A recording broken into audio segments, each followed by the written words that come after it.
بسم اللہ الرحمن الرحیم۔ رب ادخلنی مدخل صدق واخرجنی مخرج صدق واجعل لی من لدنک سلطانا نصیرا فللہ الحمد رب السماوات ورب الارض رب العالمین ولہ الکبریاء فی السماوات والارض وهو العزیز الحکیم۔ ہمارے ایک دوست نے ایک ٹاپک بھیجا تھا، اس کو ڈاکٹر طاہر القادری نے ڈسکس کیا ہے بڑی خوبصورتی کے ساتھ۔ رسول اللہ صلی اللہ علیہ وسلم کی شان مبارک اور توحید کے اوپر ہے۔ تو میرا دل تھا، میں نے کہا اس میں کچھ ایک دو تین آیتیں اس طرح انہوں نے کوٹ کی قرآن کی کہ وہ نچوڑ ہے ہماری زندگی کا۔ سورہ فاطر کی ہے اور سورہ شورا کی ہے، ٹھیک ہے۔ اگر اس کو ہم سمجھ لیں اور لو لگا لیں ان آیتوں کے ساتھ تو وہ سفیشینٹ ہے ہماری ایک اچھی زندگی گزارنے کے لیے۔ تو آج اس کو تھوڑا سا ڈسکس کر لیتے ہیں، اللہ توفیق دے۔ فرماتے ہیں کہ آج یا آج سے تقریباً 100 سال بعد تقریباً پورے لوگ دنیا میں وحدانیت کے قائل ہو جائیں گے۔ اس بات پر اب بھی سائنس تقریباً ایگری ہے کہ یہ کائنات چلانے والی کوئی ایک ذات ہے، یہ کوئی 2 3 4 یا 10 ذاتیں نہیں ہیں۔ اگر ہوتی تو یہ نظام اتنا سسٹمیٹک اور اتنا پرفیکٹ اور اتنی کنٹینیوٹی کے ساتھ نہیں چلتا۔ اب کیا وجہ ہے کہ جو وحدانیت کے اقرار کرنے والے ہیں ان کو ہم مسلمان کیوں نہیں کہتے؟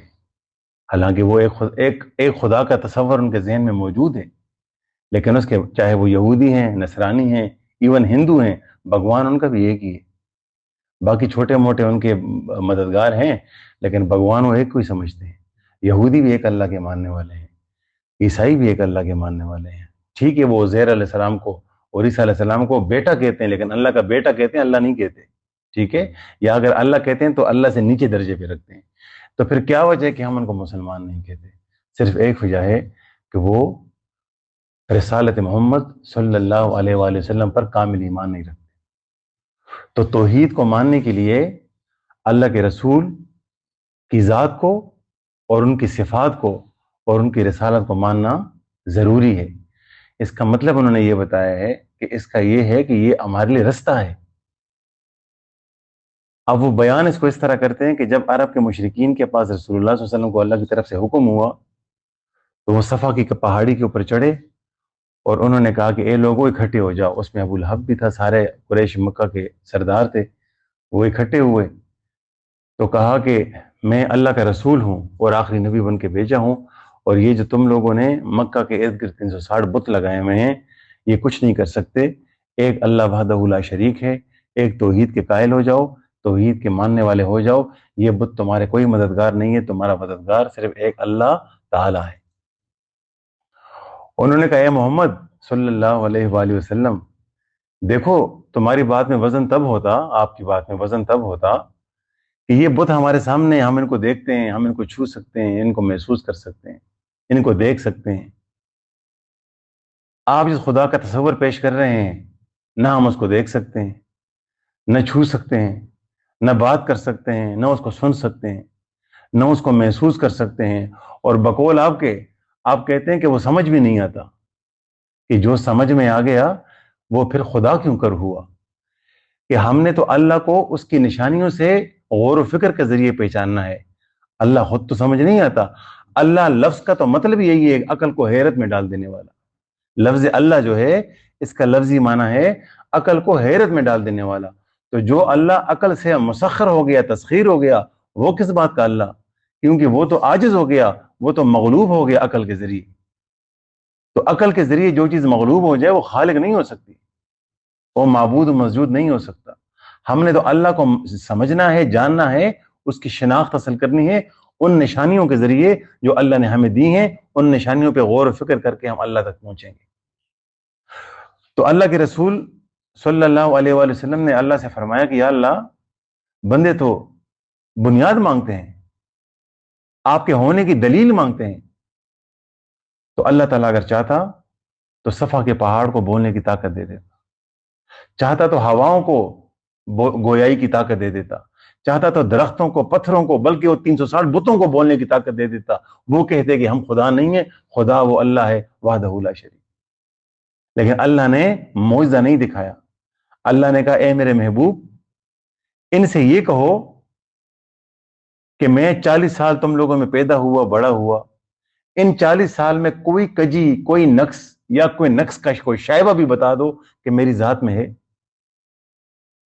میں صادق اور امین ہوں، تم لوگوں نے مجھے کہا ہے، میں امی ہوں، تم لوگوں نے مجھے کہا ہے، مجھے بتاؤ کہ میری ذات کے اندر، محمد صلی اللہ علیہ وآلہ وسلم کی ذات کے اندر، ادر دین رسالت، میری ذات کے اندر کوئی خامی، کوئی کوتاہی، کوئی کمی، کچھ بھی بتا دو، کوئی ہے؟ انہوں نے کہا نہیں، آپ تو صادق امین سچے اور دیانتدار انسان ہیں، غریبوں کی کفالت کرنے والے، بوڑھی عورتوں کے ساتھ سامان اٹھانے والے، تجارت کے ساتھ ایمانداری کے ساتھ کرنے والے، لوگوں کے خیر خواہ ہیں۔ رسول اللہ صلی اللہ علیہ وسلم نے کہا، ایک بڑی مشہور بات ہے، سب کو پتہ ہے لیکن اس کی باریکی میں کوئی نہیں گیا، کہ اگر میں تم لوگوں سے یہ کہوں کہ اس صفا کے پہاڑی کے پیچھے سے دشمن لشکر لے کے آ رہا ہے، اور تم لوگ بغیر صفا کے اوپر چڑھ کے، بغیر کسی دیکھے یہ بات مان لو گے کہ واقعی لشکر آ رہا ہے؟ سب نے کہا ہاں ہم مان لیں گے، اس لیے کہ آپ سچے اور ایماندار ہیں، آپ نے کبھی جھوٹ نہیں بولا۔ تو رسول اللہ صلی اللہ علیہ وسلم نے کہا کہ جب میری ذات میں، میری شخصیت میں اتنی سچائی تم لوگ مانتے ہو تو پھر یہ کیوں نہیں مان لیتے کہ یہ بھی تو میں ہی کہہ رہا ہوں کہ میں اللہ کا رسول ہوں۔ تو اللہ تعالیٰ فرماتا ہے کہ یہاں پر ہم نے کیا کیا کہ محمد صلی اللہ علیہ وآلہ وسلم کی ذات رسالت کے اوپر بنیاد بنی۔ اللہ نے بنیاد کس کو بنائی؟ ذات محمد کو، صلی اللہ علیہ وآلہ وسلم کو بنیاد بنایا، کس کے لیے؟ فاؤنڈیشن بنائی، کس کے لیے؟ رسالت کے لیے، کہ تیرے رسالت کا قائل اگر یہ عرب کے مشرکین ہوں گے تو اسی بات پر ہوں گے کہ تجھ جیسا سچا آدمی دنیا میں کوئی نہیں۔ اور پھر رسالت کا کہا کہ یہ جو آپ کی، اگر یہ مانیں کہ آپ رسول ہیں تو پھر ان کو یہ بات ماننی پڑے گی کہ یہ اللہ ایک ہے، وحدہ لا شریک ہے، خالق مالک معبود و مسجود اس کائنات میں ایک ہی ہے اور وہ اللہ ہے۔ اور یہ رسالت کی گواہی آپ اس طرح دو گے کہ میں آپ کو حکم دیتا ہوں کہ کل هو اللہ احد، کل تو توحید نہیں ہے، توحید تو هو اللہ الاحد ہے، اللہ الصمد ہے، لم یلد ولم یولد ہے، ولم یکن لہ کفوا احد ہے۔ لیکن کہہ کون رہا ہے؟ وہ رسول، وہ سچا کہہ رہا ہے، وہ اللہ کی توحید کے اوپر دلیل خود بنا، وہ کہے گا صلی اللہ علیہ وآلہ وسلم تو بات مانی جائے گی کہ ہاں واقعی اللہ ایک ہے۔ کہ کون رہا ہے؟ محمد صلی اللہ علیہ وسلم کی ذات کہہ رہی ہے، جو بنیاد ہے کس کے اوپر؟ رسالت کے اوپر۔ اور وہ رسالت بنیاد کس کے اوپر بن گئی؟ توحید کے اوپر۔ تو اللہ کے رسول نے کہا یا اللہ، آپ کے بندے ہیں، آپ ان کے خالق و مالک ہیں، آپ خود کیوں نہیں کہہ دیتے؟ تو اللہ نے بڑی پیاری سٹیٹمنٹ وہاں پہ دی ہے قرآن پاک میں، وما کان لبشر، نہیں ہے کسی بشر کے لیے یہ این یکلمہ اللہ، کہ اللہ خود ان سے روبرو مخاطب ہو، الا وحیًا، ہاں مگر وحی کے ذریعے، کہ اللہ کے ہم کلام ہونے کے یہی طریقے ہیں، یا وحی کے ذریعے ہوگا، یا پھر موسیٰ کو کلیم اللہ کا درجہ دیا، اور تیسرا یہ کہ کسی کے دل پہ الہام کر دے۔ یہ اللہ نے کہا کہ میرے شان کے خلاف ہے کہ میں خود بندوں سے مخاطب ہوں، میں مخاطب ہوتا ہوں ہم اپنے نبی کے ذریعے ہی، جن کو میں اسکروٹنائز کرتا ہوں، جن کو میں شارٹ لسٹ کرتا ہوں، وہی 1.25 لاکھ انبیاء کے ذریعے میں لوگوں سے مخاطب ہوا، ان میں سے صرف ایک ایسا تھا کہ جس سے میں کلام کرتا تھا، باقی کسی کے دل پہ اگر میں الہام دیتا ہوں، تجلی الہی کا ظہور کرتا ہوں، تو وہ بات الگ ہے۔ لیکن اللہ نے کہا کہ میں خود نہیں کہوں گا، آپ نے کہنا ہے، اور میری توحید کے لوگوں کو توحید کا قائل اس پہ کرنا ہے۔ بنیاد کس کو رکھنی ہے؟ آپ کی رسالت کو۔ پھر انہوں نے بڑی خوبصورت ایک چیز دی، انہوں نے کہا کہ رسول اللہ صلی اللہ علیہ وسلم کی سٹیمپ کبھی آپ نے دیکھی ہے؟ ان کی مہر، یہ ان کی انگوٹھی کے اندر پیوست ہوئی بھی تھی، تو نیچے محمد ہے صلی اللہ علیہ وآلہ وسلم، بیچ میں رسول ہیں صلی اللہ علیہ وآلہ وسلم، اور اوپر اللہ تبارک و تعالی ہے۔ تو کہتے ہیں کہ یہ چیز بھی چاہیے، تو یہ تھا کہ عرب تو اس طرح ہاریزنٹل میں لکھتے ہیں نا، عربی یوں لکھتے ہیں، یا انگلش ہوتی ہے تو یوں لکھی جاتی ہے، تو یہ ورٹیکل کیوں لکھا گیا؟ اس لیے کہ رسالت کی بنیاد محمد پر ہے، اور توحید کی بنیاد رسالت کے اوپر ہے۔ ایمان تو یہ ہے کہ اللہ کو ماننا ہے، مقصد تو یہی ہے، مقصد و معنی تو ہمارا اللہ کو ہے، منزل تو ہماری اللہ ہے، ہمارے کل کا کل تو ہمارا رب ہے، ہمارا سردار، ہمارا آقا و مولا تو اللہ ہے، لیکن اس اللہ کو ماننے کے لیے رسالت کو بنیاد رکھا، اور رسالت کو ماننے کے لیے محمد کو بنیاد رکھا صلی اللہ علیہ وآلہ وسلم. پھر وہ اس چیز کو سورہ فاتر میں، سورہ فاتر ہے یا سورہ محمد کے بعد کون سی سورت ہے طارق صاحب؟ سورہ فتح. سورہ فتح میں اس کو اس طریقے سے بیان کرتے ہیں اللہ کہ محمد الرسول اللہ. پھر انہوں نے بتایا ہے کہ جو لوگ محمد رسول اللہ پہ ایمان لائے، محمد کو مانا رسول، اور رسول کے ذریعے پہنچے اللہ پر، تو ان کی خوبیاں کیا ہیں؟ یہ 4 خوبیاں ہیں، یہ ذرا یاد کر لیں انسان. یار اگر میں اللہ کے آگے کوئی مرتبہ پاؤں تو میرے اندر یہ 4 خوبیاں ہونی چاہیے.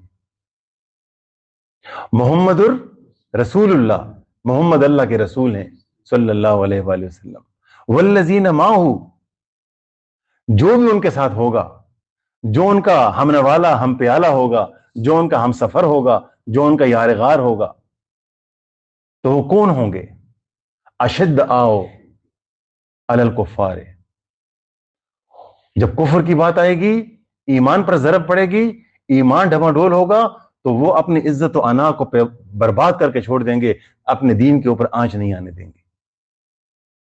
اشد علی الکفار، وہ کفار کے لیے بڑے شدت پسند ہوتے ہیں کہ جہاں پہ دین کی بات آ جائے وہاں پہ ان کی انڈیویجولیٹی، ان کا ذات، ان کی صفات کچھ بھی نہیں ہے، وہ اللہ کے دین کے لیے اپنا سب کچھ لٹا دیتے ہیں. پہلی بات ان میں یہ اشد آؤ علی الکفار. دوسری کہ ان میں کیا صفت ہونی چاہیے؟ رحماء بینہم، آپس میں وہ انتہائی رحم دل ہوتے ہیں. ایسے ہوتے ہیں کہ اللہ کے رسول کا فرمان مبارک ہے کہ مسلمان ایک منزل بلڈنگ کی بنیاد ہے کہ ایک اینٹ دوسری اینٹ کو کیا کرتی ہے؟ مضبوط کرتی ہے. اور پھر یوں کہا کہ مسلمان یوں ہے، ایسے آپس میں جکڑے ہوئے ہیں. اور پھر تیسری بات بولی کہ مسلمان کیا ہے؟ ایک وجود کی مانند ہے کہ بدن میں کہیں پہ بھی درد ہوگا تو پورا وجود بیداری اور بخار میں مبتلا ہوگا. یہ نہیں کہا کہ 200 فرقے بن جائیں گے اور ہر فرقہ دوسرے کو کافر کہے گا. یہ صرف جو فرقہ پرستی کی ہے، یہ رسول اللہ صلی اللہ علیہ وسلم بلکہ اللہ کے اس قول کی نفی ہے.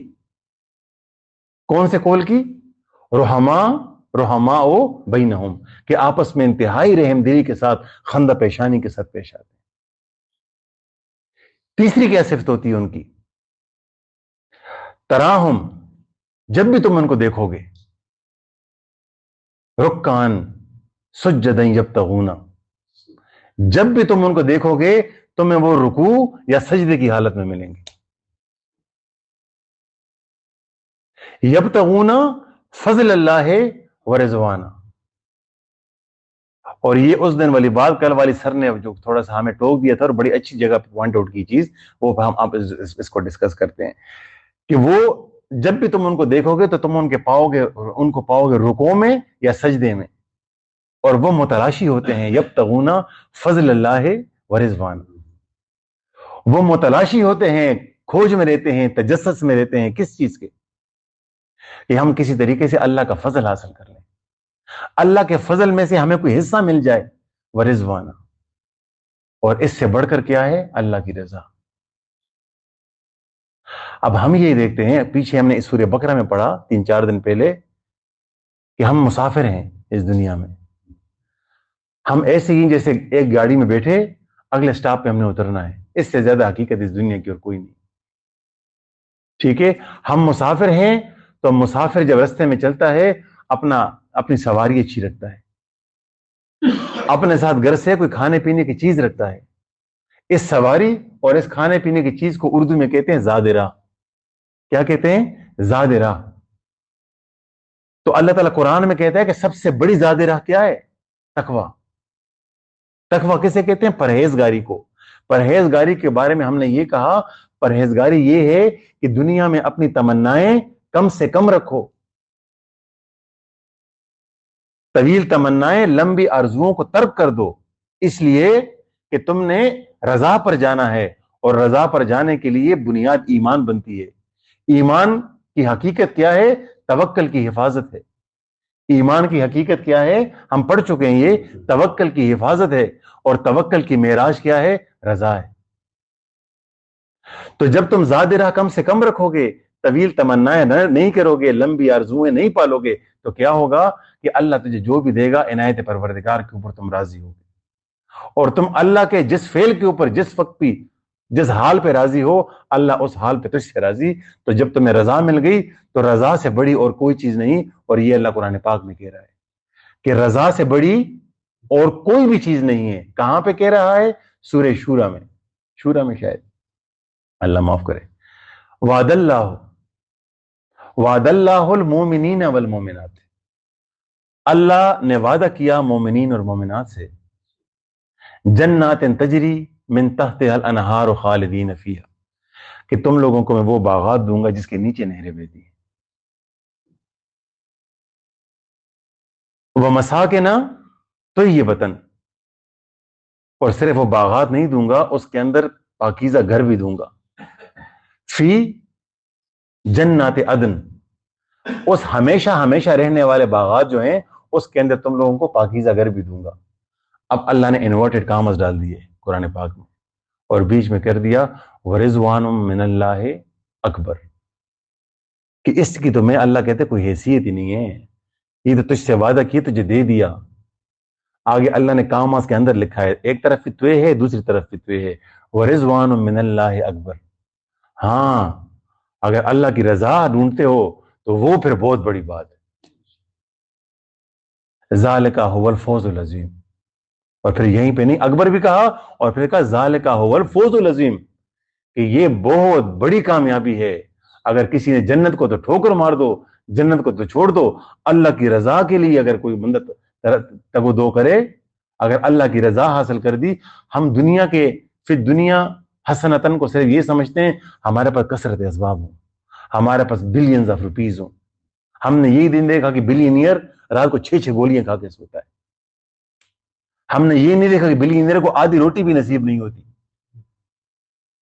ہم نے ایک بہت بڑے انسان فوت ہوئے پچھلے دنوں، اللہ ان کو غریق رحمت کرے، ان کے ساتھ کتا بیٹھا ہوا تھا، نہ ان کا باپ وہ تو تھا ہی، نہ بیوی نہ بیٹا نہ بیٹی، جن کے لیے وہ اربوں خربوں چھوڑ کے گیا ہے، کتے کے سامنے فوت ہوا ہے وہ. تو یہ امیروں کا حال ہے، جنہوں نے اللہ کو چھوڑ دیا ان کو دنیا اور آخرت میں کہیں پہ پناہ نہیں ملتی. قلبی سکون بہترین زندگی ہے، ذہنی سکون، اچھی اولاد، اچھی بیوی، عبادت گزاری، پرہیزگاری، تقوی، اللہ کی خوشنودی، اللہ کی رضا، اللہ کے رسول سے محبت، اس سے بڑی اور کیا نعمت ہے دنیا میں.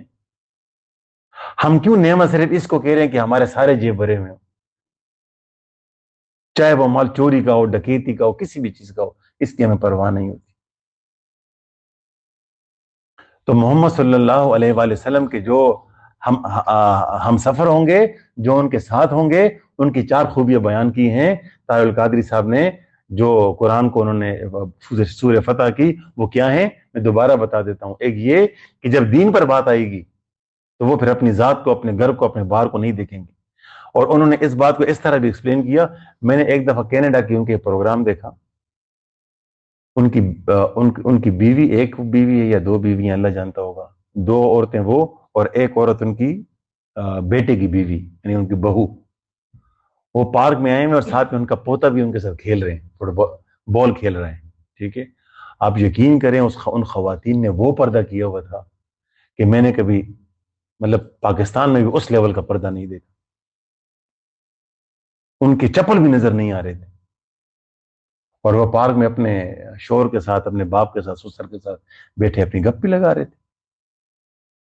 تو یہ ہے اشداء کہ وہ علی الکفار ہے کہ بھائی اپنے دین کو اگر تم جنگ کی حالت میں نہیں ہو، گھر والوں پہ پردہ تو کر سکتے ہو، گھر والوں کو نماز کا تو بول سکتے ہو. کتنے بڑے بڑے یہاں پہ ولی بیٹھے ہوتے ہیں، تبلیغی کتنے بڑے بڑے، باقی اتنے بڑے، جب بندہ ان کو گھر میں دیکھتے نہ ان کی بہن کی سر پہ چادر، نہ بیٹی کے سر پہ چادر، وہ بات گھر میں نہیں کرتے. باہر اعلان کے بڑے عزت دار، بڑے ولی بنے ہوتے ہیں، ٹھیک ہے، لیکن گھر میں ان کی 2 ٹکی کی کوئی حیثیت نہیں تھی کہ کوئی ان کی بات سنے. اور یہ گھر والوں کی غلطی نہیں ہے. انسان، عورت بیچاری تو ہے ہی توحید کی قائل، وہ تو اس کو تو ایک کلے کے ساتھ تم نے باندھا ہے، وہ موت پہ اس کو ادھر ہی آ جاتی ہے. وہ تو ایک شوہر کے ساتھ زندگی گزار لیتی ہے. یہ تو ہمارا کام، ایک عورت کی وجہ سے 4 بندے جہنم میں جائیں گے، باپ، بیٹا، شوہر اور بھائی، اس لیے کہ وہ 4 اس کے ذمہ دار ہیں. اس بیچاری کو تو نہیں پتا، اس کو تو جو تم لوگوں نے یہاں سے گھر لے گیا وہ اس کو بول دیا، اس نے کہا ٹھیک ہے۔ تو یہ کہ کم از کم ہم یہ کریں کہ اپنے بھائی بہن پہ، بیٹی پہ، ماں پہ اتنا پردہ تو کریں کہ جتنا شریعت میں۔ وہ پروفیسر صاحب کو کسی نے کہا، انگریز عورت آئی، پاکستانی تھی، امریکن بیسڈ، کہا کہ پروفیسر صاحب میں کتنا پردہ کروں؟ انہوں نے کہا جاؤ بیوی اپنا کام کرو، میں کہہ دوں گا پھر نہیں کروں گی گناہ گار ہوگی، جتنا تیرے دل میں آتا ہے کرو، تم امریکہ میں رہتی ہے تجھے میں کیا بولوں پردے کا؟ اس نے کہا نہیں نہیں مجھے بتا دے کتنا پردہ کروں۔ اس نے کہا بس اتنا پردہ کرو کہ اگر تم 10 کافروں میں کھڑی ہو نا تو دور سے کوئی دیکھے تو وہ بولے 10 کافر اور یہ ایک مسلمان ہے، اتنا پردہ ضرور کرو۔ تو یہ کہ گھروں میں ذرا پردہ لے کے آئیں، ذرا گھروں میں انسانیت لے کے آئیں، ٹھیک ہے؟ گھر والوں کو تربیت دیں، قرآن کی تعلیم دیں، حدیث کی تعلیم دیں، اللہ کے رسول کے بارے میں بتائے، اما عائشہ کی زندگی کے بارے میں بتائے، اما فاطمہ جو فوت ہوئی تو کہہ رہی تھی کہ مجھے رات کو دفنا دو اور میرے جنازے کے اوپر بھی چادر ڈالنا، کہ میری ذات تو دور کی بات میرے جنازے پہ بھی کسی کی نظر نہ پڑے غیر کی، اور دفنانا بھی مجھے رات کو اندھیرے میں۔ تو ہمارے لیے تو مائل سٹون ہی ہے، تو ہم کس طرف چل رہے ہیں؟ ہم پرواہ نہیں کسی چیز کی۔ تو یہ تھا، یہ میرے پاس امانت تھی، میں نے اس کو اسٹڈی کر لی تھی، میں نے کہا آپ لوگوں سے بتاؤں۔ وما علینا الا البلاغ۔ یا اللہ ہمیں دین کو سمجھنے کی توفیق عطا فرما، دین پر صحیح طریقے سے چلنے کی توفیق عطا فرما۔ اے میرے مولا جس مقصد کے لیے تم نے پیدا کیا مقصد پورا کرنے کی توفیق عطا فرما، ہمیں دیانتداری کے ساتھ انصاف کے ساتھ زندگی گزارنے کی توفیق عطا فرما۔ اللہ ہمارے بچوں کو نیک و صالح بنا دے، یا اللہ ہمیں اپنے آباء و اجداد کی بخشش کا نجات کا وسیلہ بنا دے، ہماری اولاد کو ہماری بخشش کا وسیلہ بنا دے، ہمیں قرآن کی سمجھ بوجھ عطا فرما، عقل و شعور عطا فرما، اللہ دانائی اور بلائی عطا فرما، اللہ سوچ اور فکر عطا فرما، ہمیں دور اندیشی عطا فرما، اللہ ہمیں دانائی اور بلائی عطا کر دے، اللہ ہمیں ہدایت اور فلاح عطا فرما، ہدایت پر استقامت، استحکام، ثابت قدمی اور پختگی عطا فرما۔ وصلی اللہ تعالی علی خیر خلقہ محمد و آلہ و اصحابہ اجمعین برحمتہ۔